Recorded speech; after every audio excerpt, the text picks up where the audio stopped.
प्रभू परमेश्वराच्या नावाला मान महिमा आणि गौरव असो. आपल्या मंडळीचे सर्व परिवार आणि त्याचप्रमाणे विविध भागातून या भक्तीमध्ये जे जोडल्या गेलेले आहेत त्या सर्वांचं प्रभूमध्ये प्रेमपूर्वक स्वागत आहे. आपल्या सर्वांचे फार आभार मानतो, कारण आपण नियमित या भक्तीमध्ये सहभागी होतात. त्याचप्रमाणे आपले अभिप्राय आणि प्रतिक्रिया त्याबद्दल सुद्धा मी तुमचे आभार मानतो. कारण या भक्तीची लिंक आपण आपल्या मित्रांना आणि आपल्या प्रिय लोकांना सुद्धा शेअर करत असतात. अनेक कारणास्तव कधी लिंक आपल्यापर्यंत पोहोचत नसेल. आम्ही प्रयत्न करतो विविध माध्यमातून आपल्यापर्यंत पोहोचवण्याची, किंवा कधी लिंक मिळाल्यानंतर सुद्धा ओपन होत नाही. तर कृपा करून आपल्या चॅनलला तुम्ही भेट देऊ शकता आणि आपल्या यूट्यूब चॅनलला, आणि दर रविवारी 8:30 ते 9च्या दरम्यान या भक्तीची लिंक त्या ठिकाणी उपलब्ध असते. आणि त्याचप्रमाणे इतर ज्या मागील भक्ती आहेत त्यासुद्धा त्या सर्व त्या ठिकाणी उपलब्ध आहे आणि त्याचासुद्धा आपण लाभ घेऊ शकता.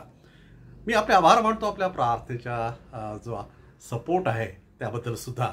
आणि नक्कीच हे दिवस प्रार्थनेचे आहेत. एकमेकांसाठी आपण प्रार्थनेमध्ये आहोत आणि नक्कीच आपण एकमेकांसाठी प्रार्थनेमध्ये यापुढे राहूया. आपल्या देशासाठी आपण प्रार्थनेमध्ये आहोत. त्याचप्रमाणे अनेक माध्यमातून आपण एकमेकांची ओझी वाहत आहोत. बरेच चर्चेस अनेक ॲक्टिव्हिटीजमध्ये गुंतलेले आहेत. NGOज काम करत आहेत आपल्या अत्यावश्यक सेवेमधील बंधू आणि भगिनी, आणि त्यांना प्रार्थनेची गरज आहे. होय, प्रभू येशू ख्रिस्ताची शिकवण आहे की कारण आपण एकमेकांची ओझी व्हायची, एकमेकांचा भार या दिवसामध्ये नक्कीच आम्हाला व्हायचा आहे. आणि ती आपली जबाबदारी आहे, आमची आत्मिक जबाबदारी आहे, आणि त्यामध्ये सुद्धा आपण आहात. त्याबद्दल देवाची स्तुती असो. आज आपल्या भक्तीमध्ये आपण पुढे जाणार आहोत आणि नेहमीप्रमाणे ही भक्ती आपण परमेश्वराच्या हातामध्ये समर्पित करूया आणि त्यासाठी आपण प्रार्थना करूया. चला आपण प्रार्थना करून परमेश्वराचं सहाय्य घेऊया. जिवंत प्रभू परमेश्वरा, आम्ही खूप तुझे आभार मानतो, कारण परत एक दिवस तू आम्हास दिला देवा. होय प्रभू, आम्हास ठाऊक आहे देवा की आमच्या जीवनाचा, आमच्या आयुष्याचा प्रत्येक दिवस तुझी आम्हाला संधी आहे, तुझी आम्हाला देणगी आहे प्रभू देवा. आणि नक्कीच म्हणून ह्या दिवशी प्रभुदेवा आम्ही सर्वप्रथम तुझे आभार मानतो, तुझी स्तुती करतो. आमची प्रार्थना प्रभू, हा दिवस आमच्यासाठी आशीर्वादाचा होऊ दे. ही भक्ती आमच्यासाठी आशीर्वादाची होऊ दे प्रभुदेवा. आणि परत देवा, आमच्या जीवनाला लागणारं मार्गदर्शन, आमच्या जीवनाला लागणारं सहाय्य, आमच्या जीवनाला लागणारं आरोग्य प्रभुदेवा या भक्तीच्या द्वारे आम्हाला सर्वांना प्राप्त होऊ दे. आज या भक्तीच्या द्वारे आमच्या आत्मिक उन्नती होते प्रभुदेवा. ही भक्ती आम्हाला आशीर्वादित होते आणि म्हणून तुझ्या ती समर्पित होतो. ही प्रार्थना प्रभू येशू ख्रिस्त याच्या नावाने केली म्हणून ऐक देवा, आमेन. मंडळी, आज आपण या भक्तीमध्ये नेहमीप्रमाणे एक स्तोत्र वाचन करणार आहोत आणि स्तोत्र 57 यावेळेस आपल्यासमोर ठेवू आणि हे स्तोत्र आपण सर्व मुळे यावेळेस वाचन करणार आहोत. स्तोत्र 57 ज्यामध्ये लिहिलं आहे, हे देवा माझ्यावर दया कर, माझ्यावर दया कर, माझा जीव तुझा आश्रय करतो. ही अरिष्टे टाळून जाईपर्यंत मी तुझ्या पंखाचा, सावलीचा आश्रय करेन. परात्पर देवाचा, माझे सर्व काही सिद्धीस नेणाऱ्या देवाचा मी धावा करेन. तो स्वर्गातून साह्य पाठवून मला तारील, कारण माझ्या इच्छा पुरवणारा माझा उपहास करीत आहे. देव आपली दया व सत्य पाठवून देईल. माझा जीव सिंहामध्ये पडला आहे, त्याचे दात केवळ भाले व बाण आहेत, त्यांची जीभ तीक्ष्ण तलवार आहे. अशा जाज्वल्य मनुष्यामध्ये मी देखील पडून राहील. हे देवा, आकाशाहून तू उन्नत हो, तुझे गौरव सर्व पृथ्वीवर हो. माझ्या पायासाठी त्यांनी जाळे मांडले आहे, माझा जीव गळून गेला आहे. माझ्या वाटेत त्यांनी खाच खणली, तिच्यात ते स्वतःच पडले आहेत. हे देवा, माझे अंतःकरण स्थिर आहे, माझे अंतःकरण स्थिर आहे. मी गाईन, मी स्तोत्रे गाईन. हे माझ्या जीवा, जागृत हो. हे सतारी, हे विणे जागृत व्हा. मी प्रभातेला जागे करेन. हे प्रभू, लोकांमध्ये मी तुझी उपकार स्मरण करेन, राष्ट्रांमध्ये मी तुझी स्तोत्रे गाईन. कारण तुझी दया आकाशापर्यंत उंच आहे व तुझे सत्य गगनापर्यंत आहे. हे देवा, आकाशाहून तू उन्नत हो, तुझे गौरव सर्व पृथ्वीवर हो. देव त्याची सत्यवचनं आज आपल्या सर्वांसाठी आशीर्वादित करो. आज आपण आजच्या स्तुतिगीताकडे जाणार आहोत. आज परत एक स्तुतिगीत आपण गाऊया आणि ऐकूया. आपल्या मुलांनी पूर्वी ती रेकॉर्ड केलेली आहे. हिंदी गीत आहे. संग हम तुम्हारे चलते रहेंगे ए मेरे प्यारे मसीहा, तू ना होता मुझ पापी को देता कौन सहारा, संग हम तुम्हारे चलते रहेंगे ए मेरे प्यारे मसीहा. चला तर हे गीत आपण सर्व मिळून यावेळेस गाऊया.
सुंदरशा गीताबद्दल आज आपण आपल्या भक्तीमध्ये पुढे जाऊया आणि आजच्या वचनाकडे लक्ष देणार आहोत. आज परत मला खूप आनंद आहे.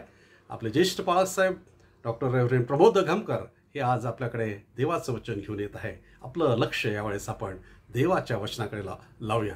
मला आशा आहे की नक्कीच आजची ही प्रभुवचने आपल्या सर्वांसाठी परमेश्वर आशीर्वादित केल्याशिवाय राहणार नाही. शालोम. देवाची शांती आपणा सर्वांबरोबर सदा सर्व काळ असो. आज विशेष रीतीनं ह्या जगाच्या परिस्थितीमध्ये आपण सर्वजण जेथे कोठे आपण राहतो त्या ठिकाणी एक जाणीव झालेली आहे आणि आलेली आहे ह्या सध्याच्या मरीच्या परिस्थितीमुळे. आणि ती म्हणजे आपण मानव या नात्यानं कोण आहोत. एवढी आपण प्रगती केलेली आहे, वेगवेगळ्या क्षेत्रामध्ये आपण पुढे गेलेलो आहोत, पण तरीही मनुष्य किती अशक्त आणि दुर्बळ आहे ह्याची कल्पना, याची जाणीव फार जबरदस्त रीतीनं संपूर्ण जगाला एकाच वेळेला येणं हा एक फार मोठा चमत्कार आहे. आणि ह्यामध्ये असं वाटतं नव्हे, असं असलं पाहिजे की देवाचा काहीतरी हेतू आहे. जगाला ही जाणीव करून देण्यामध्ये की मनुष्य हा शेवटी तू निर्माण केलेला निर्मिती आहेस आणि ती विशेष रीतीनं मातीपासून आहे आणि परत मातीलाच ती मिळणार आहे. परंतु ह्याच देवानं जे मानवाला निर्माण केलेलं आहे, जरी तो मातीचा आहे तरी परंतु त्यात काहीतरी मूल्य असलं पाहिजे, कारण प्रत्यक्ष देवाने तो निर्माण केलेला आहे.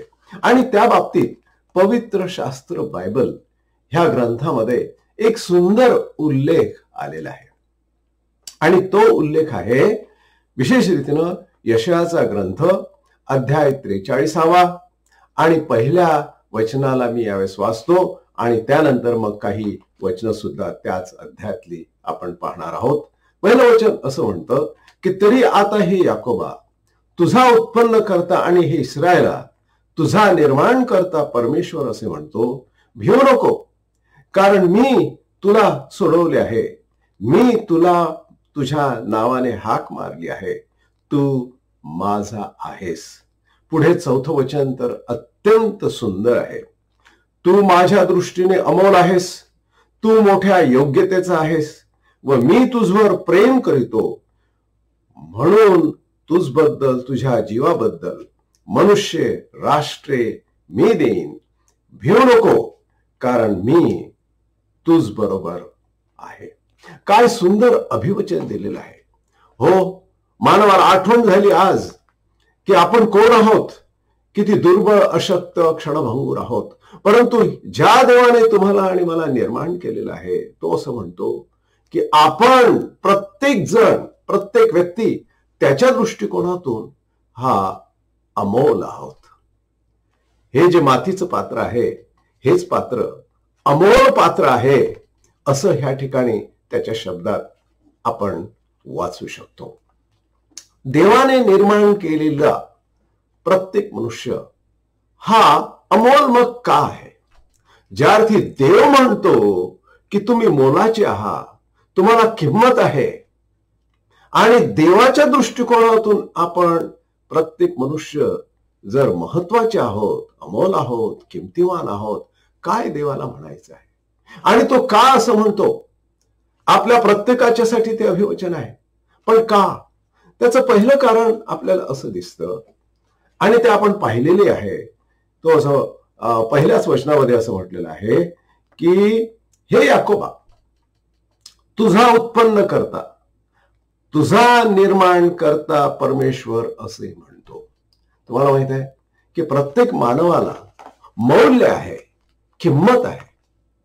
तो कुठे, काय, कोणत्या नावाचा आहे ह्याने नाही, कोणत्या गावचा आहे, कोणत्या आईवडिलांच्या पोटी त्याला जन्म मिळालेला आहे, कोणतं त्याचं शेवटचं नाव आहे, कोणत्या शहरामध्ये किंवा कोणत्या एखाद्या गावामध्ये किंवा गलीबोळामध्ये तो राहतो, ह्यामुळे त्याची किंमत ठरत नाही, त्याचं मौल्य नाही.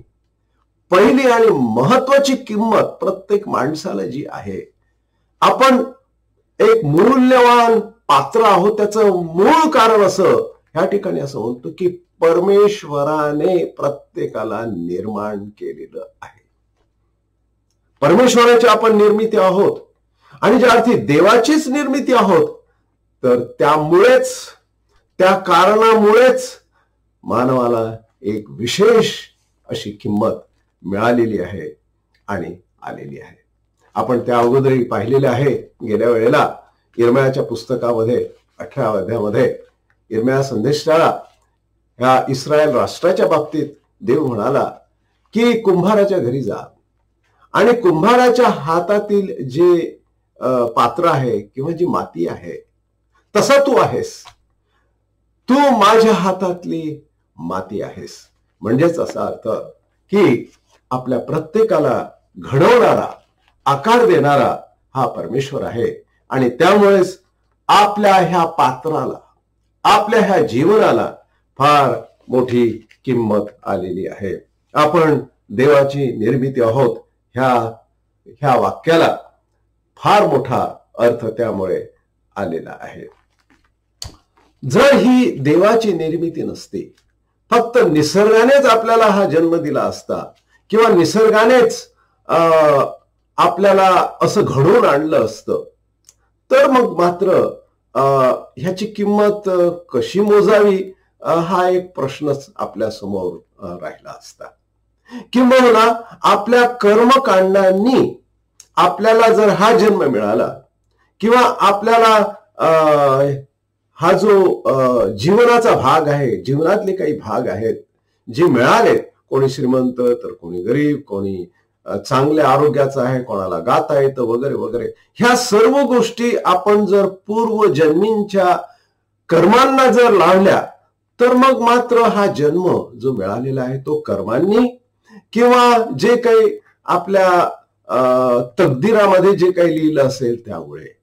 परंतु पवित्र शास्त्र बायबल ह्या ग्रंथामध्ये असं सांगितलेलं आहे की देवाने मानवाला निर्माण केलेलं आहे आणि म्हणून आपलं हे जीवनाचं जे पात्र आहे, हे पात्र याला फार मोठी किंमत आहे आणि प्रत्येक व्यक्ती ही फार मोलाची आहे. मग देव हे आपल्यामधलं जे मूल्य आहे हे कशा प्रकारे तो प्रगट करतो, कोणत्या प्रकारे देव आपल्याला तो सांगू इच्छितो की आपण मोलाचे आहोत. अर्थात आपल्याला काही शब्द आकाशातून येत नाहीत किंवा कुठेतरी अद्भुत रीतीनं आपल्याला चमत्कारातीनं रीतीनं काही आवाज येत नाही की आपल्याला फार मोठी किंमत आहे किंवा कशी किंमत आहे. तुम्हाला माहित आहे, त्याही बाबतीत पवित्र शास्त्र बायबल ह्या ग्रंथामध्ये काही गोष्टी स्पष्ट केलेल्या आहेत की त्यामुळे आपल्याला समजतं की देव आपल्याला जी किंमत आहे ती कशी प्रगट करतो किंवा स्पष्ट करतो. पुढे असं त्याने म्हटलेलं आहे, उदाहरणार्थ ह्याच वाक्यामध्ये की हे याकोबा, हे याकोब नावाच्या राष्ट्रा, इस्रायल नावाच्या राष्ट्रा, त्याच्या बाबतीत बोलत असताना याचा अर्थ असा की तुझं नाव मला माहित आहे, नावानं मी तुला ओळखतो. आता मात्र ही फार मोठी एक कल्पना ह्या ठिकाणी रेखाटलेली आहे आणि ही फक्त कल्पना नाही, पुढे अनेक ठिकाणी ह्याचा उल्लेख आलेला आहे की परमेश्वराने लोकांना नावाने ओळखलं, नावाने त्यांना हाक मारली, नावाने त्यांच्या संगती परमेश्वर बोलला आणि त्याच्यामध्ये अनेक संदेष्टे आहेत. अनेक इतर जे देवाचे भक्त होऊन गेले, संत पौलासारखा आणि बाकीचे, त्या प्रत्येकाला त्यांनी देवाने नावाने ओळखलं, नावाने त्यांना हाक मारली, नावाने त्यांच्या संगती देव बोलला. याचा अर्थ असा की देव आपल्याला जी किंमत देतो, जे आपलं अमोलपण आहे मनुष्य या नात्यानं, त्यावरून आपल्याला स्पष्ट दिसतं की माझं नाव, आपलं नाव, तुमचं प्रत्येकाचं नाव देवाला स्पष्टपणे माहित आहे. एवढी जवळून ओळख देवाला आपल्या प्रत्येकाची आहे. यावरून आपल्याला असं दिसतं की देवाच्या दृष्टिकोनातून प्रत्येक व्यक्ती हा किती मोलाचा आहे. पुढे असं सांगितलेलं आहे की यशया 49:16 या वचनामध्ये की तो असं म्हणतो पुन्हा एकदा ह्या राष्ट्राला की तुझं नाव माझ्या हातावर कोरलेलं आहे. आता मात्र ही कल्पना फारच पुढे गेलेली आहे की देव तुम्हाला आणि मला एवढं मूल्य देतो, एवढं महत्व देतो, एवढी किंमत देतो की जी कदाचित आपल्याला सुद्धा माहित नव्हती. परंतु ह्या पवित्र शास्त्र बायबल ग्रंथामध्ये सांगितलेलं आहे की आपल्या प्रत्येकाचं नाव त्याच्या हातावर कोरलेलं आहे. ही कल्पना सुद्धा आपल्याला करवत नाही की देव तुम्हाला आणि मला इतक्या जवळ रीतीनं त्याच्या जवळ ठेवतो, ओळखतो.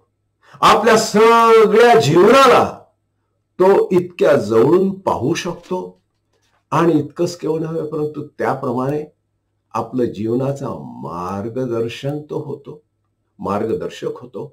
आणि म्हणून यावरून असं दिसतं की देव आपल्याला फार मोल देतो आहे.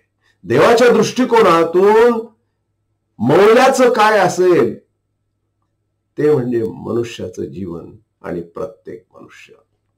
पुढे तर असं म्हटलेलं आहे ह्याच याकोबाच्या जीवनामध्ये की संपूर्ण राष्ट्र काय, संपूर्ण ही पृथ्वी काय, कोणी का असं त्यांच्या बदल्यात तू फार मोठा किमतीवान आहेस. म्हणजे याचा अर्थ असा की संपूर्ण तारांगण, संपूर्ण विश्व आणि संपूर्ण ही पृथ्वी एका बाजूला ठेवली आणि एका बाजूला जर आपलं नाव ठेवलं, आपलं जीवन जर ठेवलं मनुष्य या नात्यानं, देव म्हणेल की ह्याला मी जास्त किंमत देतो. एवढं मोठं महत्व परमेश्वराने तुम्हाला आणि मला दिलेलं आहे. आणि त्याचं कारण असं की त्याने आपल्याला निर्माण केलेलं आहे. आणि म्हणून देवाच्या दृष्टिकोनातून आपण प्रत्येक जण खूपच खूप महत्वाचे आहोत. मला अजून आठवतं की आमच्या 4थ्या वर्गामध्ये आमच्या वर्ग शिक्षकांनी एक छोटस एक काय म्हणतात त्याला होमवर्क दिलेलं होतं, गृहपाठ दिला होता. आणि त्या गृहपाठामध्ये त्यांनी वेगवेगळ्या प्रकारच्या वस्तू तयार करायला सांगितलेल्या होत्या. आणि ह्या वस्तू ह्या गृहपाठामध्ये प्रत्येकाने आपापल्या विचारांच्या प्रमाणे त्या बनवायच्या होत्या. अर्थात त्या काळामध्ये फार मोठ्या काही अशा कला नव्हत्या, फार मोठे असे रंग वर्गांच्या मध्ये ते देत नव्हते, सांगत नव्हते. तुम्हाला जे वाटेल ते, कोणी बैलगाडी करून आणली तर कोणी घोडे करून आणले, कोणी काय करून आणले. आणि माझ्या कल्पनेमध्ये प्रमाणे मी आपल्या पृष्ठाच्या कडून म्हणजे पृष्ठ वापरून एक छोटीशी कार तयार केली होती, गाडी तयार केली होती. परंतु त्याचा आकार हा एखाद्या जीप सारखा होता. आणि अर्थात ती कलाकृती किती चांगली होती शिक्षकांच्या दृष्टिकोनातून किंवा इतरांच्या दृष्टिकोनातून ते आपलं केलं. आणि केल्यानंतर अर्थात मग एक दिवस सगळ्यांना शाळेमध्ये ते आणायचं होतं आणि मग ते आणलं. परंतु माझ्यासाठी मात्र ते त्या शिक्षकांना किंवा अजून कोणाला किती आवडलं तो वेगळा प्रश्न आहे. परंतु ती जी एवढीशी छोटीशी गाडी किंवा ती जीप मी अनेक वर्ष जपून ठेवली, चांगल्या ठिकाणी, सुरक्षित ठिकाणी, कोणी त्याला हात लावू नये म्हणून आणि ती खराब होऊ नये म्हणून अनेक वर्ष ती घरात राहिली. कारण ती मी तयार केलेली एक वस्तू होती म्हणून. आणि मला असं वाटतं की तीच कल्पना ह्या ठिकाणी आहे तुमच्या आणि माझ्यामध्ये. खऱ्या अर्थानं फार असं काही विशेष त्यामध्ये नसेल.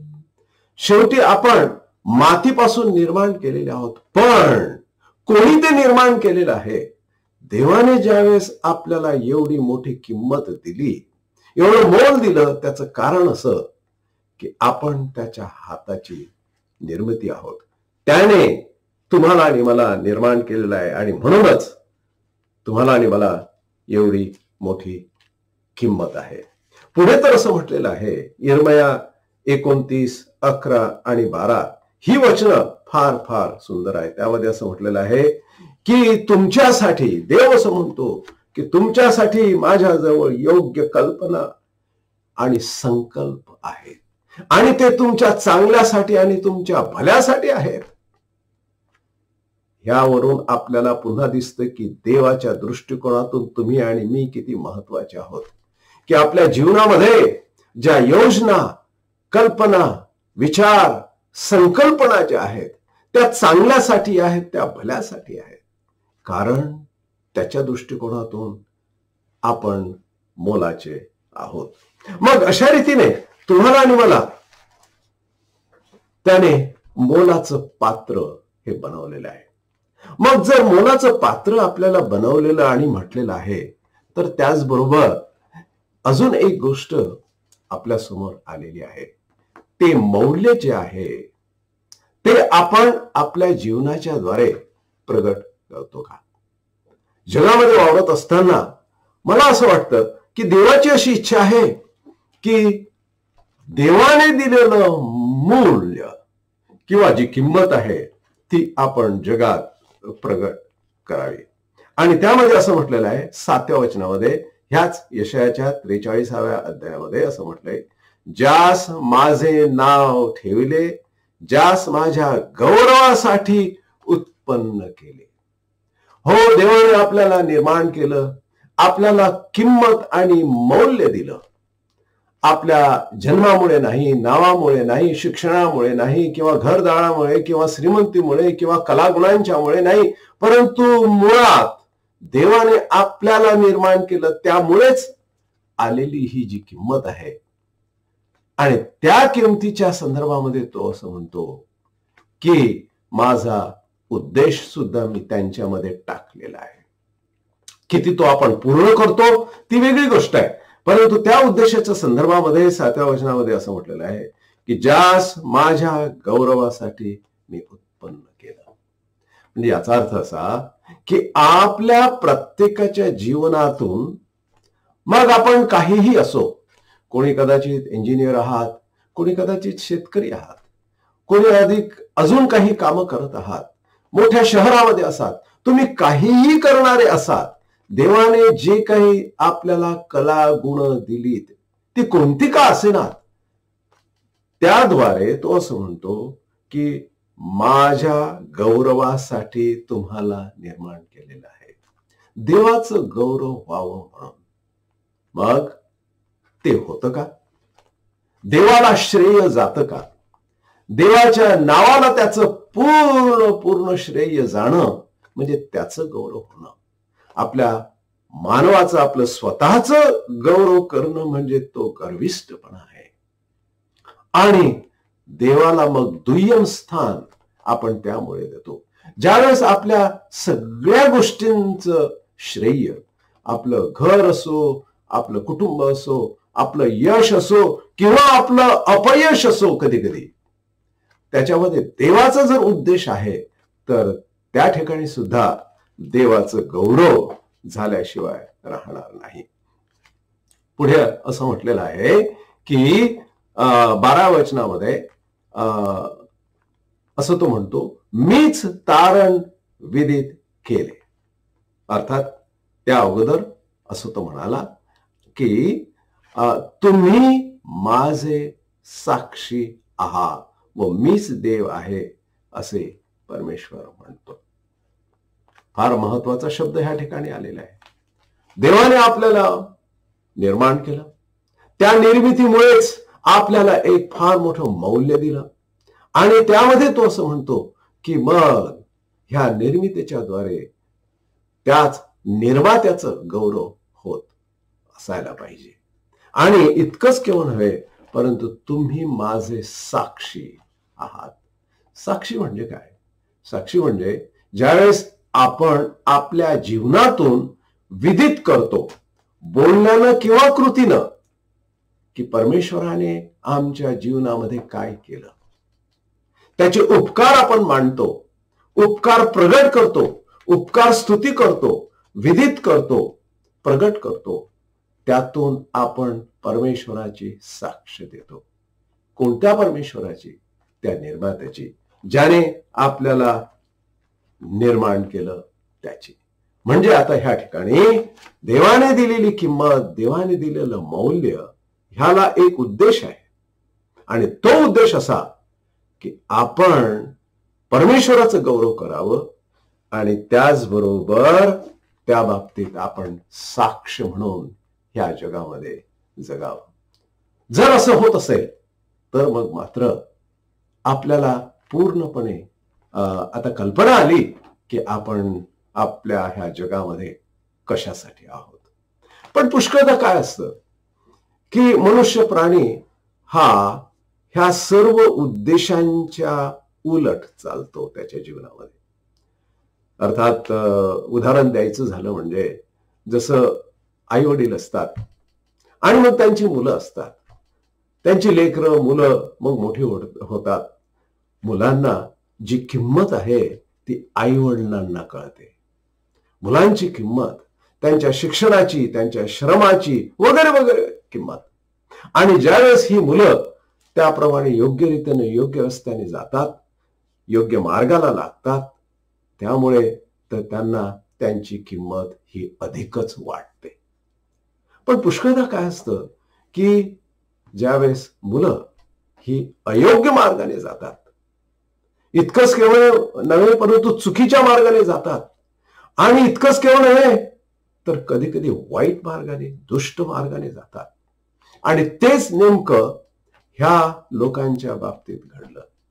परमेश्वर काय म्हणाला की मी तुम्हाला निर्माण केलं, मी तुम्हाला नावानं ओळखतो, मी तुमचं नाव माझ्या हातावर कोरून ठेवलेलं आहे, इतके तुम्ही मला प्रिय आणि जवळचे आहात.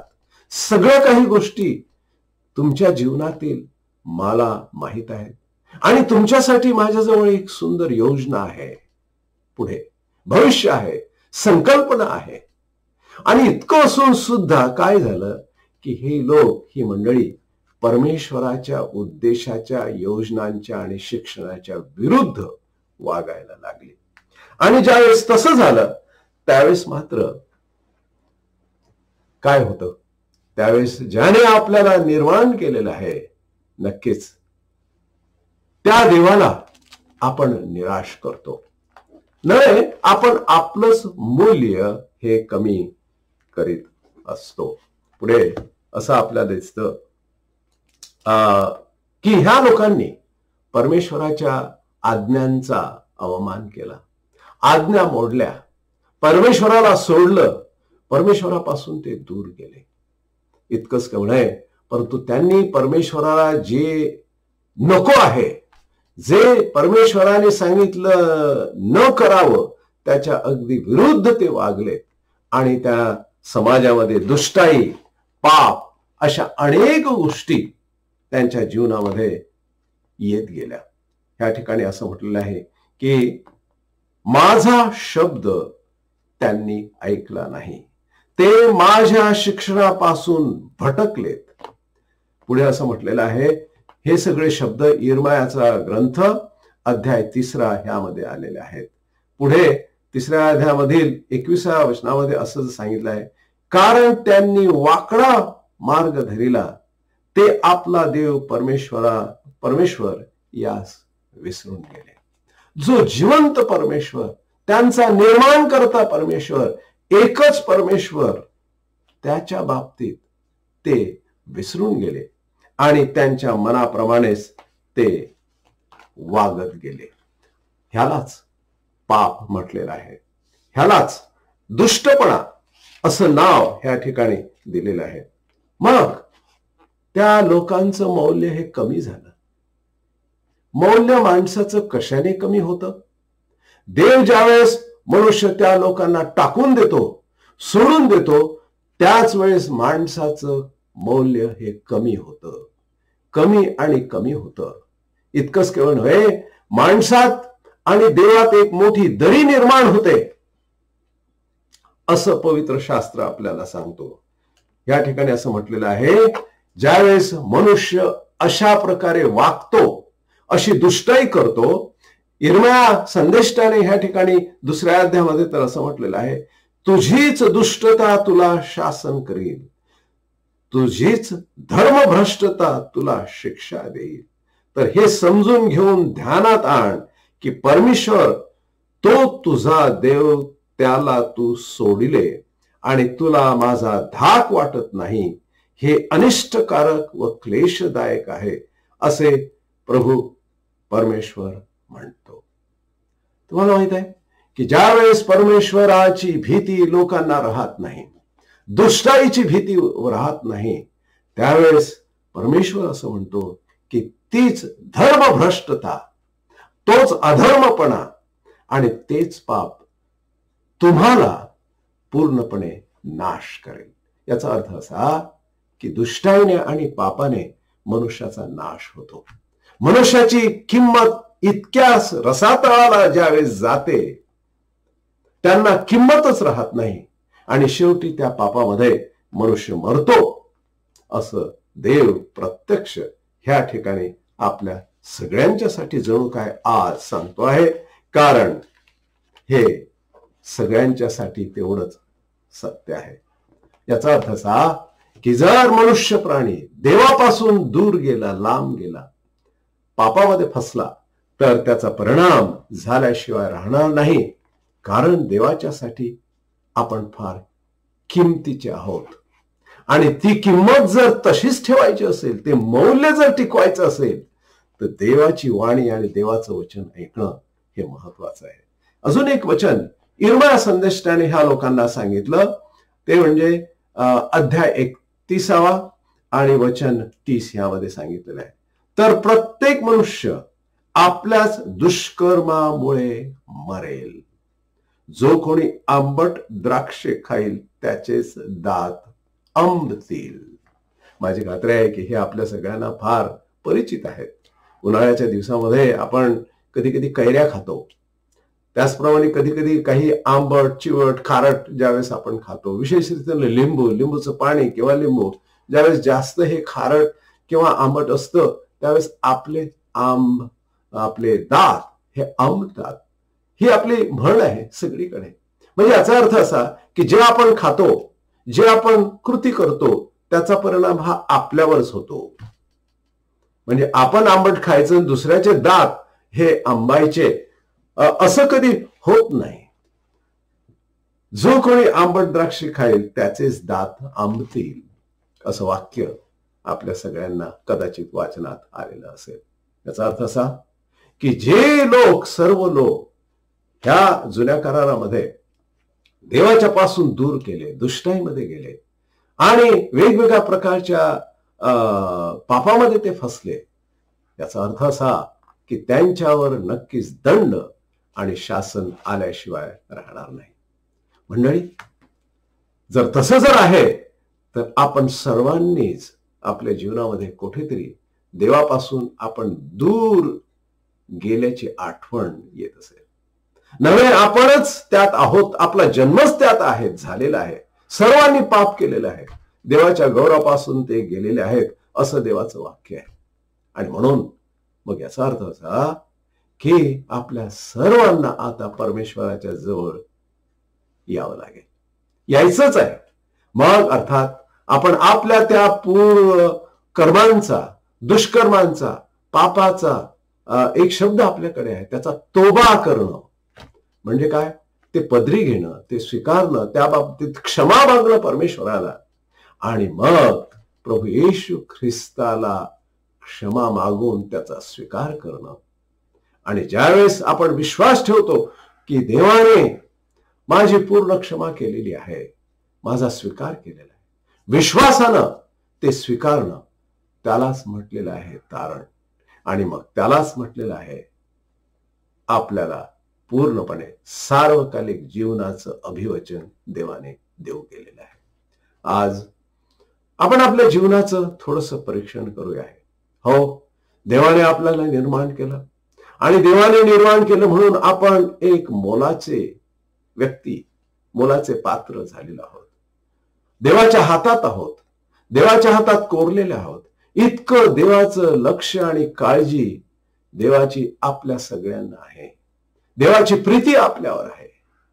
पण त्यापासून जर आपण दूर गेलो आणि त्याच्या शिक्षणापासून जर आपण लांब गेलो तर मात्र त्याचा दंड आहे.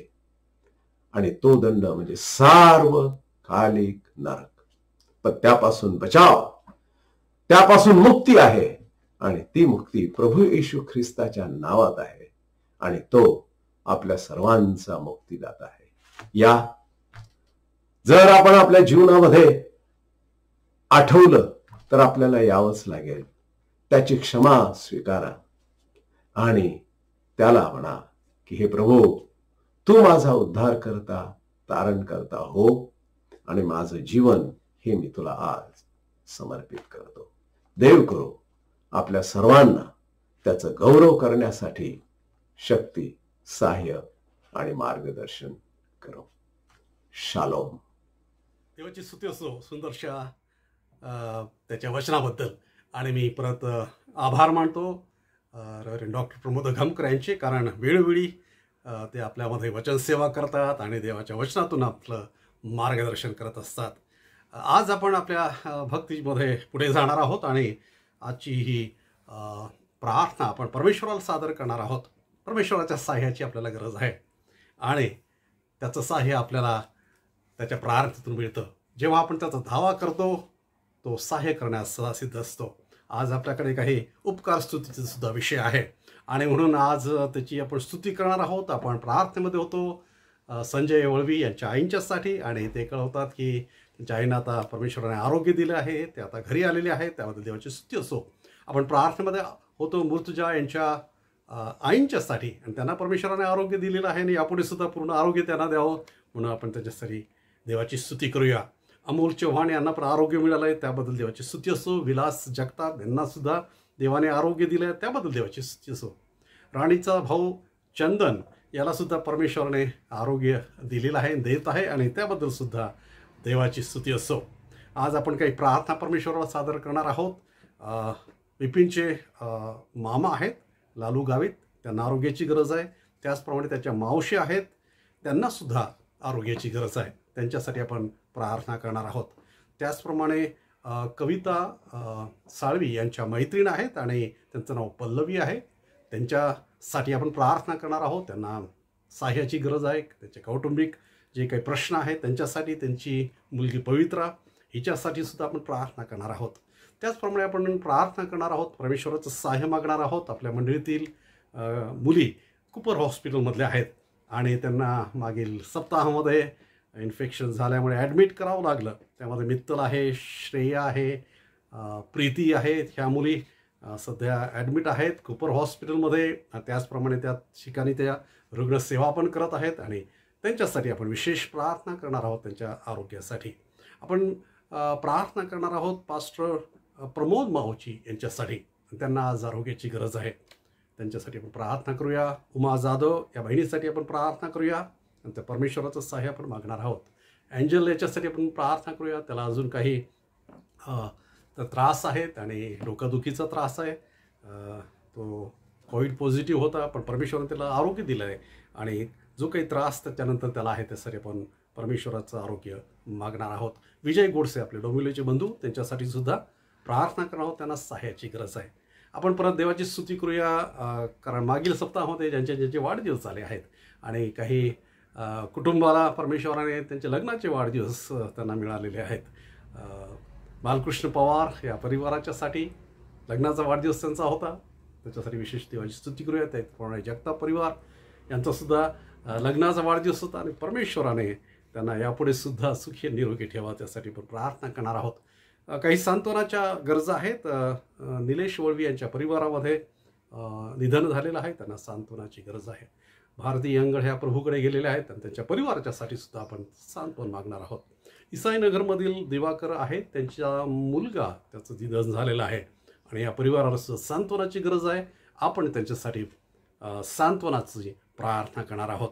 आज परत आपण आपल्या देशासाठी नेहमीप्रमाणे प्रार्थना करू. आपले पंतप्रधान, आपले मुख्यमंत्री, संपूर्ण देश चालवणारे आपले अधिकारी वर्ग, त्याचप्रमाणे अत्यावश्यक सेवेमध्ये जे व्यस्त आहेत ते सर्व लोक आणि त्याचप्रमाणे आपले सर्व डॉक्टर्स, आपल्या नर्सेस यांच्यासाठी, त्यांच्या आरोग्यासाठी विशेष आपण प्रार्थना करावं. अनेक चर्चेस कार्य करत आहेत, सामाजिक कार्य करत आहेत, NGOज आहेत, स्वयंसेवी संस्था, आणि त्यांच्यासाठी सुद्धा विशेष करून आपण प्रार्थना करणार आहोत आणि परमेश्वराचं सहाय्य त्यांच्यासाठी आपण मागणार आहोत. चला तर या सर्व गरज आपण परमेश्वरासमोर या प्रार्थनेने सादर करणार आहोत. आपण प्रार्थना करू. जिवंत प्रभू परमेश्वर, आम्ही खूप तुझे आभार मानतो, कारण देवा एक सुंदर माध्यम तुझ्यापर्यंत येण्याचं, इतकंच नव्हे देवा, आम्हाला तुझ्यासमोर आमच्या सर्व गरजा मांडण्याचं तू आम्हाला दिलेलं आहे. आणि म्हणून देवा ह्या प्रार्थनेच्या माध्यमाबद्दल आम्ही तुझे आभार मानतो. आम्ही सर्वोत्तम स्तुती करतो देवा, कारण येथपर्यंत आम्हाला तू सांभाळलेला आहे. प्रभू, आम्ही तुझी स्तुती करतो की अनेकांना तू आरोग्य दिलेलं आहे आणि त्याबद्दल आम्ही तुझी स्तुती करतो. आम्ही तुझी स्तुती करतो देवा संजय वळवी यांच्या आईंच्यासाठी, कारण त्यांना तू आरोग्य दिलेलं आहे. आम्ही तुझी स्तुती करतो प्रभू देवा परत आज मृत्युजा यांच्या आईंच्यासाठी, त्यांना तू आरोग्य दिलेलं आहे. यापुढे सुद्धा देवा संपूर्ण आरोग्य त्यांना दे आणि या परिवाराला विशेष आम्ही तुझं सहाय्य मागत आहोत. तेव्हा आम्ही अमोल चव्हाण या मुलासाठी तुझी स्तुती करतो की त्यांना तू आरोग्य दिलेलं आहे. विलास जगताप यांना तू आरोग्य दिलं, त्याबद्दल आम्ही तुझी स्तुती करतो. आज आम्ही तुझी स्तुती करतो देवा राणीचा भाऊ चंदन यांना तू आरोग्य देत आहे आणि यापुढे सुद्धा संपूर्ण आरोग्य त्यांना तू दे अशी प्रार्थना आज आम्ही करत आहोत. देवा, आज आम्ही परत आमची प्रार्थना आहे देवा लालू गावी त्यांच्यासाठी, त्याचप्रमाणे विपिनच्या मावशी आहे त्यांच्यासाठी, त्यांना आरोग्याची गरज आहे प्रभू, आणि कृपा करून त्यांना तू आरोग्य पुरव अशी प्रार्थना आज आम्ही करत आहोत. आमची बहीण प्रभुदेवा पल्लवी हिच्यासाठी आमची प्रार्थना आहे, तिची मुलगी पवित्रा हिच्यासाठी आमची प्रार्थना आहे. जी काही त्यांची गरज आहे, जी काही कौटुंबिक गरज आहे, जे काही सहाय्य त्यांना हवं आहे प्रभू, आम्ही प्रार्थना करतो की तुझं सहाय्य कृपा करून त्यांना तू पुरव प्रभू. आणि आम्ही प्रार्थना करतो देवा की आमच्या चर्चमधील अनेक मुली प्रभुदेवा विविध हॉस्पिटल्समध्ये नर्सिंगचं काम करत आहे, रुग्णसेवेचं काम करत आहेत, आणि देवा आजपर्यंत त्यांना तू सांभाळलं त्याबद्दल आम्ही तुझी स्तुती करतो. आज आम्ही विशेष तुझं सहाय्य मागतो देवा कुपर हॉस्पिटलमधल्या आमच्या मुली, त्यामध्ये प्रभुदेवा आम्ही विशेष करून प्रार्थना मागतो मित्तलसाठी, श्रेयासाठी आणि प्रीती हिच्यासाठी, कारण ह्या ॲडमिट आहेत प्रभुदेवा. आणि प्रभुदेवा आमची प्रार्थना आहे त्यांना की विशेष करून तुझं आरोग्य त्यांना तू दे, आणि प्रभुदेवा इन्फेक्शनमधून त्यांना तू बाहेर काढ अशी प्रार्थना आज आम्ही या लेकरांसाठी आम्ही करत आहोत. प्रभुदेवा आमचे बंधू आहे पास्टर प्रमोद मावचे, यांना आरोग्याची गरज आहे, आणि कृपा करून त्यांना लागणारं आरोग्य तुझ्या स्पर्शानं त्याला लाभू दे अशी प्रार्थना मी करतो. आमचा मुलगा अँजल प्रभुदेवा, त्यालासुद्धा आज तुझ्या सहाय्याची गरज आहे, त्याच्या परिवारासाठी प्रार्थना करतो देवा, आणि जे लागणारं आरोग्य आणि जे सहाय्य त्यांना तू पुरव. आमचे बंधू विजय गोडसे यांच्यासाठी प्रार्थना करतो देवा, त्यांनासुद्धा आज तुझ्या सहाय्याची गरज आहे. आज देवा त्यांच्या संपूर्ण परिवारासाठी आमची प्रार्थना आहे, त्यांच्या वडिलांसाठी विशेष करून तुझ्या आरोग्याची आम्ही सहाय्य मागत आहोत. आमच्या मंडळीमध्ये देवा विशेष करून अनेकांना तो आशीर्वादित केलेला. मागील सप्ताहामध्ये देवा बालकृष्ण पवार आणि त्यांच्या कुटुंबाला प्रभुदेवा लग्नाचा वाढदिवस दिलेला आहे, त्याचप्रमाणे जगताप परिवार यांना लग्नाचा वाढदिवस दिलेला आहे, आणि त्याचप्रमाणे देवा जे लोक त्यांना तू जन्मदिन दिलेला आहे आणि वाढदिवस दिलेला, त्या सर्वांसाठी देवा तुझा आशीर्वाद आम्ही मागत आहोत. आमची प्रार्थना आहे देवा आज आमच्या संपूर्ण देशासाठी. हो प्रभू, आम्हाला सहाय्याची गरज आहे, आमच्या देशाला सहाय्याची गरज आहे. आमचे पंतप्रधान, त्यांचं मंत्रिमंडळ, आमचे मुख्यमंत्री आणि सर्व आमचे अधिकारी प्रभुदेवा ह्या दिवसांमध्ये जे या बिकट स्थितीमध्ये प्रभुदेवा कार्य करत आहे आणि अत्यावश्यक सेवेमध्ये गुंतलेले आमचे सर्व बंधू आणि भगिनी, तेव्हा तुझं सहाय्य, तुझं आरोग्य, तुझं संरक्षण आम्ही मागत आहोत. अनेक चर्चेतर्फे प्रभुदेवा सामाजिक कार्य चालू आहे, आणि अनेक जे NGOज आहेत देवा, स्वयंसेवी संस्था, त्यांच्याद्वारे अनेक समाजकार्य चालू आहे प्रभुदेवा. सर्वांना तू आशीर्वादित कर प्रभू. या दिवसांमध्ये जी तुझी शिकवण आम्हाला आहे प्रभुदेवा की आम्ही एकमेकांची ओझी व्हावी, आम्ही एकमेकांवर प्रीती करावी, आणि देवा ही प्रीती आमच्या कृतीतून व्हावी. हो देवा, ते मन आणि ती सेवा देवा जी होत आहे ती तू आशीर्वादित कर अशी नम्र प्रार्थना मी करतो देवा. आमच्या मंडळीद्वारे सुद्धा जो छोटा उपक्रम आम्ही चालवत आहोत तेव्हा कोविड हेल्पिंग हँड, कोविड मदतीचा हात, तो सुद्धा तू आशीर्वादित करत आहे, त्याबद्दल सुद्धा आम्ही तुझे आभार मानतो. परत देवा आम्ही खूप तुझे आभार मानतो, कारण तू आमची प्रार्थना ऐकणारा परमेश्वर आहे, तू मला चालवत आहे, सांभाळत आहे प्रभुदेवा. पण या दिवसांमध्ये अनेक कुटुंबामध्ये दुःख झालेलं आहे, दुःखद निधन झालेलं आहे, तुझं सांत्वन त्यासाठी आम्ही मागतो देवा. आमच्या चर्चमधील मुलगा निलेश, त्याच्या कुटुंबामध्ये दुःख झालेलं आहे, कृपा करून देवा त्यांचं सांत्वन करत आहोत. त्याचप्रमाणे एंगड परिवारामध्ये दुःख झालेलं आहे प्रभुदेवा, तू त्यांचं सांत्वन करत आहोत. इसाईनगरमध्ये प्रभुदेवा प्रभाकर यांच्या परिवारामध्ये दुःखद निधन झालेलं आहे, कृपा करून तुझं सांत्वन, तुझं धीर प्रभुदेवा सर्व दुःखी परिवारांसाठी तू दे. इतकंच नाही देवा, आम्हाला ज्ञात नाही असे अनेक लोक आज दुःखी आहेत, अनेकांच्या कुटुंबामध्ये निधन झालेलं आहे प्रभू. आमची प्रार्थना आहे तू त्याचा आधार हो, तू त्यांचं सांत्वन करता हो, तू त्यांचे अश्रू पुसते वारी, परत उठून उभं त्यांना तू कर अशी प्रार्थनाच आम्ही सर्व दुःखित परिवारांसाठी आज करत आहोत. परत देवा सर्व मान महिमा आणि गौरव तुला देतो आणि ही प्रार्थना करतो. असंच प्रार्थनेमध्ये यापुढेही तू आम्हा सर्वांना तू ठेव, आणि हो दे प्रभू येणारे दिवस आमच्या सर्वांसाठी सुरक्षित, निरोगी आणि आशीर्वादाचे होते. ही प्रार्थना प्रभू येशू ख्रिस्त याच्या नावाने केली म्हणून तू ऐक. आमेन. प्रभूने शिकवलेली प्रार्थना आपण यावेळेस करणार आहोत. हे आमच्या स्वर्गातील बापा, तुझे नाव पवित्र मानले जाओ, तुझे राज्य येऊ, जसे स्वर्गात तसे पृथ्वीवरही तुझ्या इच्छेप्रमाणे हो. आमची रोजची भाकर आज आम्हास दे, आणि जसे आम्ही आमच्या डोळ्यास ऋण सोडली आहेत तसेच तू आमच्या ऋणे आम्हास सोड, आणि आम्हास परीक्षेत नकोस तर आम्हा सर्व वाईटापासून सोडू, कारण की राज्य, सामर्थ्य आणि गौरव ही सर्व काळ तुझीच आहे. आमेन. तर देवाची प्रीती, प्रभू येशू ख्रिस्ताची कृपा आणि पवित्र आत्म्याची सहभागिता आम्हा सर्वांबरोबर प्रभू येशू ख्रिस्त पुनरुपी येईपर्यंत आणि सदा सर्व काळ असो. आमेन. देवाची स्तुती असो. मंडळी, असंच आपण यापुढे सुद्धा एकमेकांच्यासाठी प्रार्थनेमध्ये राहूया. परत मी आपल्या सर्वांचे आभार मानतो, कारण नियमित तुम्ही या भक्तीमध्ये सहभागी होत असता आणि यापुढे सुद्धा परमेश्वर आपल्याला सर्वांना असंच आशीर्वादित करणार आहे आणि चालवणार आहे प्रभूमध्ये. अधिक आमची आत्मिक उन्नती या भक्तीच्या द्वारे नक्की तो यापुढेही करत राहणार आहे, असा माझा पूर्ण विश्वास आहे. आपण मी आपल्या सर्वांना आवाहन करेल, मंडळीच्या सर्व परिवारांच्यासाठी, की आपण काळजी घ्या. जे काही शासनाचे नियम आहेत, धोरण आहेत, त्यांचं आपण पालन करूया आणि त्याचप्रमाणे आपली स्वतःची, आपल्या परिवाराची आणि एकमेकांची यावेळेस आपण काळजी घेऊया.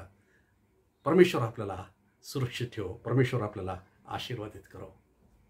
शालोम.